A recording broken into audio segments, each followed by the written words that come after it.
Good morning everyone. আশা করি প্রত্যেকে ভালো আছো। আজকে আমরা আরো একটা নতুন যে ভিডিও নিয়ে এসেছি, এই ভিডিওটা তোমাদের কাছে খুব ইম্পর্টেন্ট।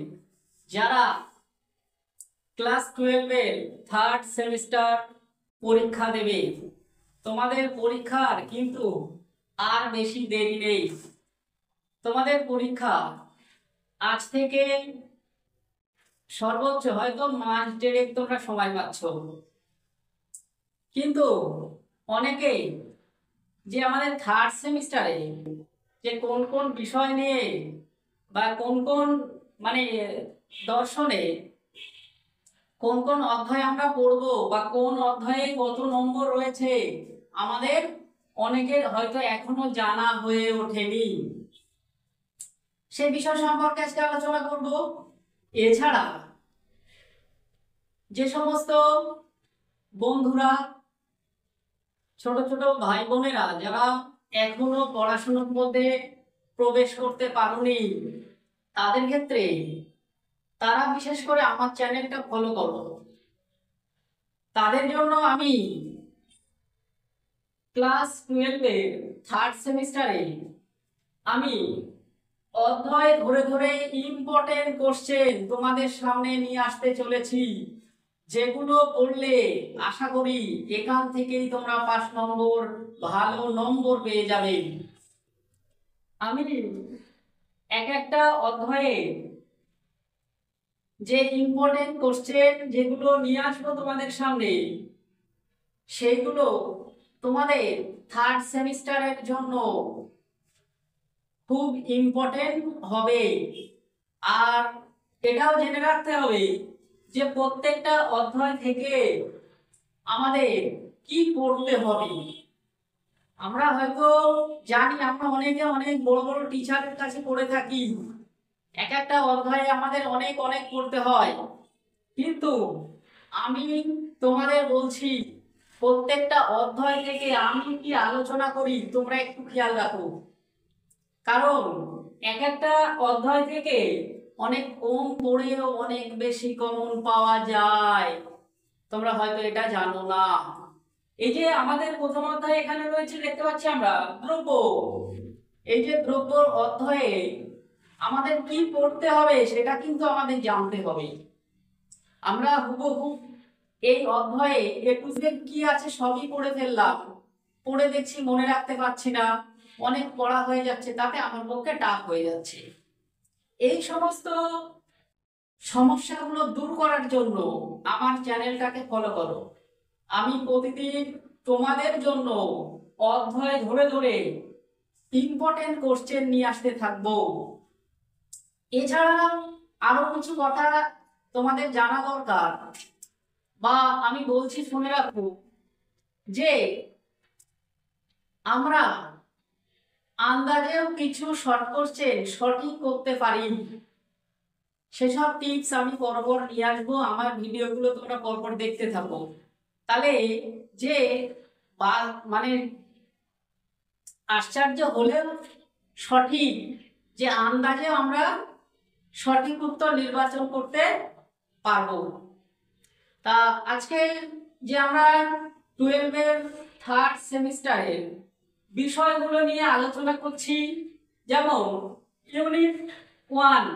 ইউনিট 1 এ কি বলছে? পাশ্চাত্য ভারতীয় অধিবিদ্যা।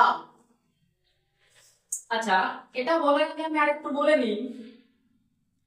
তোমরা যারা ভাবছো যে 11 এ প্রথম বা দ্বিতীয় সেমিস্টারে যেভাবে পরীক্ষা দিয়েছি, স্কুলে বসে অনেক বন্ধু বান্ধবের সঙ্গে আড্ডা মেরে পরীক্ষা দিয়েছি, তাতে অনেক নম্বর পেয়ে গিয়েছি, কিন্তু এইবার শুনে রাখবো প্রত্যেকের কিন্তু অন্য স্কুলে গিয়ে পরীক্ষা দিয়ে আসতে হবে, সেই সুযোগ কিন্তু আর পাবে না। সুতরাং এই সেমিস্টারে কিন্তু তোমাদের পড়াশুনো করতে হবে। পড়াশুনো ছাড়া কিন্তু এই সেমিস্টার উতরানো বেশ কঠিন হয়ে যাবে।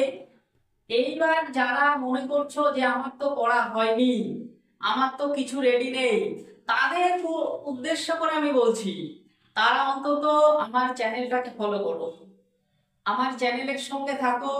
আশা করি তোমাদের থার্ড সেমিস্টারের যে সিলেবাস রয়েছে এটা আমি পরিপূর্ণ কমপ্লিট করে দেব। তাই আজকে ইউনিট ওয়ানে যে সমস্ত অধ্যায়গুলো রয়েছে সেখানে দেখো কোন অধ্যায়ে কত নম্বর আছে তোমরা একটু দেখে রাখো। যেমন প্রথম অধ্যায়ে কি বলছে আমাদের পাশ্চাত্য ভারতীয় দর্শনে ইউনিট ওয়ানে প্রথম অধ্যায়ে দ্রব্যতে আমাদের 4 নম্বর আছে, 4। এখান থেকে কিন্তু আমরা 4টি প্রশ্ন পাবো। এক অধ্যায় থেকে আমরা 4টি প্রশ্ন পাচ্ছি। আচ্ছা, 2 নম্বরে কি বলছে কার্য কারণ সম্বন্ধ, এখান থেকেও আমরা পাবো 4 নম্বর। এখান থেকেও আমাদের কোশ্চেন আসবে 4টি। 3 নম্বর অধ্যায়ে কি বলছে দেহ মন সম্পর্কীয় সমস্যা, এখান থেকেও আমরা প্রশ্ন পাবো 4টি। তাহলে আমাদের 4 নম্বর অধ্যায়ে কি বলছে বেদান্ত দর্শন, বেদান্ত দর্শনে আবার 2টি ভাগে ভাগ করা হচ্ছে। 2টি ভাগের মধ্যে কতে কি বলছে বেদান্ত দর্শন সম্পর্কে প্রাথমিক ধারণা, এখানেও আমার নম্বর থাকছে 4 নম্বর। আর ক্ষয়ে কি বলছে আমাদের 4 নম্বর অধ্যায়ে 2টি বিভাগ, একটা ক একটা খ। ক্ষয়ে বলছে ব্রাহ্ম এবং মায়া, এখান থেকেও আমরা 4 নম্বর পাচ্ছি। তাহলে আমাদের দেখো এখানে 4টি অধ্যায় মিলে টোটাল আমরা নম্বর পাচ্ছি 20 নম্বর। যেহেতু আমাদের 4 নম্বর অধ্যায়ে ক আর খ 2টি পার্ট রয়েছে, সেক্ষেত্রে আমরা নম্বর পাচ্ছি 20। তাহলে আমাদের প্রথম ইউনিটে আমরা কত নম্বর পাচ্ছি আমরা পরিষ্কার। এইবার আমাদের ইউনিট নম্বর 2, ইউনিট নম্বর 2 এ কি বলছে ব্যবহারিক নীতিবিদ্যা এবং সমাজ দর্শন, এখান থেকে আমরা 3টি অধ্যায় আমাদের পড়তে হবে। এই 3টি অধ্যায়ের মধ্যে প্রথম অধ্যায়ে কি বলছে আত্মহত্যা এবং কৃপা হত্যা ও স্বস্তি মৃত্যু, এখান থেকে আমরা নম্বর পাবো 5 নম্বর পাচ্ছি। আর 2 নম্বর অধ্যায় পরিবেশগত নীতিবিদ্যা, এখান থেকেও আমরা নম্বর পাচ্ছি 5। এখান থেকে কোশ্চেন আসবে আমাদের 5টি, এখান থেকেও আমাদের 5টি প্রশ্ন আমরা পাবো এবং 5 নম্বর থাকবে। আর সবচেয়ে ইন্টারেস্টিং হচ্ছে আমাদের অধ্যায় নম্বর 3, যেটাতে আমরা দেখছি সমাজ সম্প্রদায় সংঘ প্রতিষ্ঠান রাষ্ট্র আইন সম্পর্কে প্রাথমিক ধারণা। অধ্যায়টা বড় একটু হলেও কিন্তু এখান থেকে আমরা নম্বরটা পাচ্ছি 10 নম্বর। 10 নম্বর টোটাল 10 নম্বর পাচ্ছি এই অধ্যায় থেকে। তাহলে আমাদের টোটাল নম্বর হচ্ছে কত, প্রথম ইউনিটে আমরা নম্বর পাচ্ছি 20 নম্বর, 4 5 এ 20, টোটাল 20, টোটাল 20। আচ্ছা, আমাদের দ্বিতীয় ইউনিটে টোটাল নম্বর পাচ্ছি আমরা প্রথম ইউনিটে 5,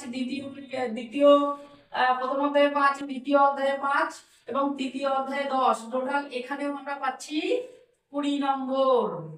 তাহলে আমাদের টোটাল হলো